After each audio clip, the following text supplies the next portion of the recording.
Hi, this is Cal Kellogg of the Fish Sniffer magazine. On December 7th, I visited Lake Berryessa with Paul Nealand of the Fish Sniffer staff and Rick Kennedy of Tight Lines Guide Service. We caught several king salmon and rainbow trout while rolling shad and anchovies. At the end of the day, Rick took time to explain how he brines and rigs his shad and anchovies. Rolling bait is deadly effective, and Rick Kennedy is a master of the technique. Kill him. I'm Paul Nealand of the Fish Sniffer newspaper. I'm here with Master Guide Rick Kennedy on Lake Berryessa. And Rick of Tight Lines Guide Service is going to show us how to rig and roll shad. We've caught some nice fish today already, both rainbows and kings on rolled shad, something everybody should learn to do. Okay, well, let's go through it. So first of all, as you probably saw earlier, the way these the shad were up in the coves and the birds were chasing them. We got some anchovies here, and we got some shad mixed up with some anchovies, two different colors. I'm pretty partial to the blue, but I did some red just for this trip because it's a little bit dirtier water because after the storms. Basically, quickly how I prepare my bait is these are both cured in nothing more than Potski's fire brine. Fire brine. Okay. Fire brine. Both the blue and the red. And the blue, I actually kind of mix it up. I'll put the clear with a little bit of blue, and because I don't want a blue, dark blue. I just kind of get a little blue tint to it, and it shines, and it makes it flash a little bit more. So it's always worked good for me. You can see the size of the shad. I get my shad fresh from the bait shops, and usually the guys, the striper fishermen, this is the stuff that they throw out. They don't want because it's too small for the striper guys. So basically, I just cure it overnight in the fire brine, and it's ready to fish. The next day. And as you can see, I mean, we caught. I think we had our first fish on the red anchovies this morning, and then from that point on, I think it's pretty much been the blue shad, hasn't it? Yeah, I think so. Yeah. Now, does this add any flavor to the? It's the Potski's fire brine has krill in it, so it gives off the krill scent. Okay. Sometimes I'll actually add a little bit of the Potski fire powder in there, which gives a little bit more of a krill flavor to it. But usually it's just pretty much this is all I do, just the fire brine. It looks good, and I know we've proven it works today. So, show us how you rig one. Well, everybody's got an opinion about how to rig and roll shad. There's several different rigs. There's the Beckholz type of rig, this little cone that goes over their nose. Right. There's several different things that they do. But this is the setup that I use, basically. These two treble hooks are stationary. They do not slide. The little red one here does slide. And so basically what I do is I take this hook, the middle one, and I hook it in. Hook it in just like this. So kind of in the middle of the back. Yeah, try to get that back right at the backbone if you can. Bring up, hook this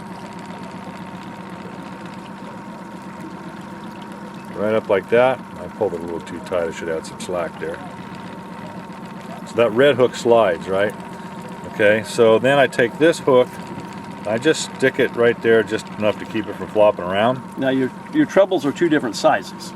Yes, that wasn't necessarily by design. Okay, okay. That just happened to be the one that was sitting there when I was tying them, and I didn't want to retie it. Okay. But usually I have them both this size. This size is what I usually use mainly when I'm using for fishing for kings and stuff. What size is that, Rick? I believe this is a number 5 here.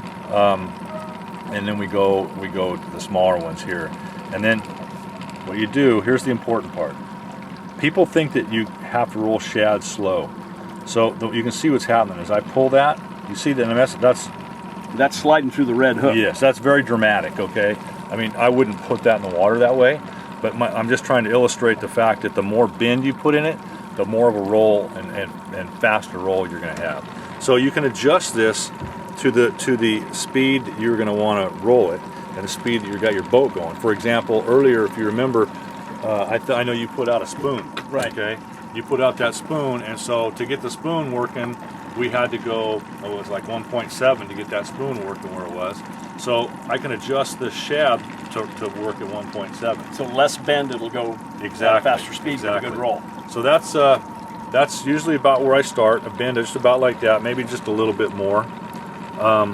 And then I always just obviously put it in the water, watch it, see what it's, make sure it's working the way that I think it should work. And there's a lot of a confidence thing there.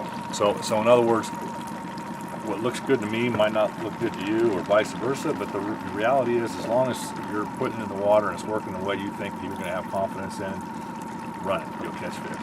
Right. Now the brine, how long does it last? Okay, so this I cured last night. Actually did a seminar and I took this in and showed it while I was doing the seminar last night in Fisherman's Warehouse. But when I get it, this will go back in the ice chest as soon as we're done. And tomorrow I'll use the same bait, and the next day I'll use the same bait. And if for some reason I was to stop fishing kings and trout right now with shad, I would take this home just like it is, seal it up. I like these little sealable containers. Seal it up like this, get the air out, and throw it in the freezer. So you can refreeze it and reuse it again. And it's ready to go again. Yeah. And if I pull it out and it's kind of dry, I'll just add a little bit of fire brine with it, let it sit for a couple hours, drain the fire brine back out, and it's like brand new. So the fire brine is a liquid, I take it? It's liquid. It comes in it looks like a soda bottle, Okay. and it's pretty simple. It's just take the top off and pour it in, and you're done. I mean, the only thing, now on anchovies, sometimes because they're soft, a lot of times what I'll do is I'll add just a little bit of sea salt with the fire brine, only on anchovies, not on the shad, just the anchovies. And that seems to help toughen them up a little bit. Firms them up a little bit. Go a little bit, cures a little faster.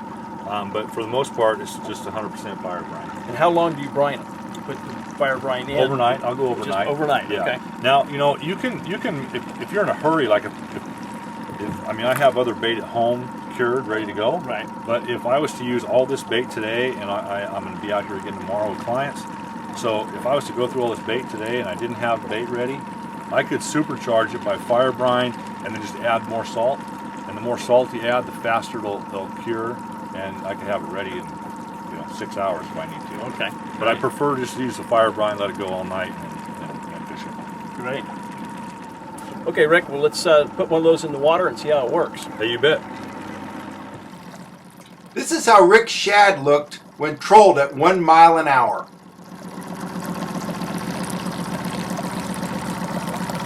Well, you can see that Rick knows what he's doing. He's putting the shad in water and it rolls perfectly, and he catches a lot of fish on them.